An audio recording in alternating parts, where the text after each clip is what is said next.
দক্ষিণ দিনাজপুর জেলার গঙ্গারামপুর থানার অন্তর্গত সুখদেবপুর অঞ্চলের হোসেনপুর বুথের এক বিজেপি কর্মীর স্ত্রীকে সোমবার রাতে অন্ধকারে তৃণমূলের দুষ্কৃতীরা বাড়িতে ঢুকে মারধর করে বলে অভিযোগ। পরের দিন বাড়ির মেয়েকে তুলে নিয়ে যাওয়ার হুমকি দেওয়া হয় বলে অভিযোগ ওঠে।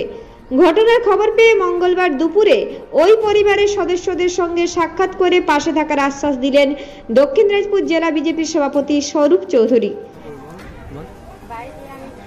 বাড়ি থেকে বাইরে বের হই তাহলে আমাকে নিয়ে গিয়ে মার করবে, এটাই বলছি।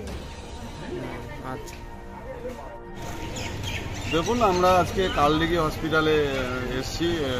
বিশেষ করে যে ঘটনাটা ঘটেছে গত দুদিন আগে সুখদেবপুরে যে বাঁশপাড়া, মানে হোসেনপুর বাঁশপাড়া, সেখানে গ্রামেরই এক ব্যক্তি, এই দাদা, ওনার স্ত্রী তার নিজ জমিতে যখন যায়, সেখানে শশার জমি, দেখে যে কিছু লোক শশা তুলে নিয়ে যাচ্ছে, অ্যাকচুয়ালি চুরি করে নিয়ে যাচ্ছে। তখনই বাধা দিলে, সেখানেই বাধা যখন দেয় তখন তার ওপর চড়াও হয়, মারধর করে, মহিলাকে ফেলে চরমভাবে মারধর করে, মাথায় বাড়ি দেয়, লাঠি দিয়ে মারে। সে সেখানে অজ্ঞান অবস্থায় পড়ে থাকে। তারপরে ওনার হাজব্যান্ড বা পাড়া প্রতিবেশী জানতে পেরে তাকে তুলে নিয়ে কালদিঘি হসপিটালে ভর্তি করে গত দুদিন আগে।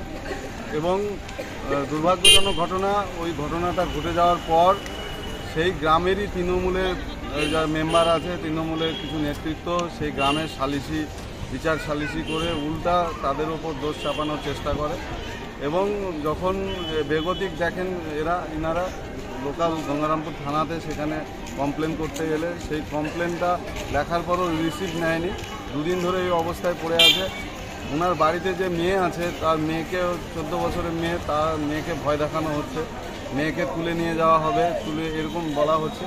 আমি আজকে সেখানে গিয়েছিলাম, খুব বাজে অবস্থায় পরিবারটা আছে। হসপিটালেও আমি দেখা করলাম, রুগীটির অবস্থাও খুব ভালো নয়। আমরা থানাকে জানিয়েছি, ইমিডিয়েটলি এর অ্যাকশন নেওয়া উচিত, অপরাধীকে গ্রেপ্তার করা। আর এই কারণে রুগীকে দেখলাম, রুগী খুব একটা ভালো পজিশনে নেই। ধন্যবাদ। দক্ষিণ দিনাজপুর থেকে জয়দীপ মৈত্রের রিপোর্ট, রূপসী বাংলা মিডিয়া।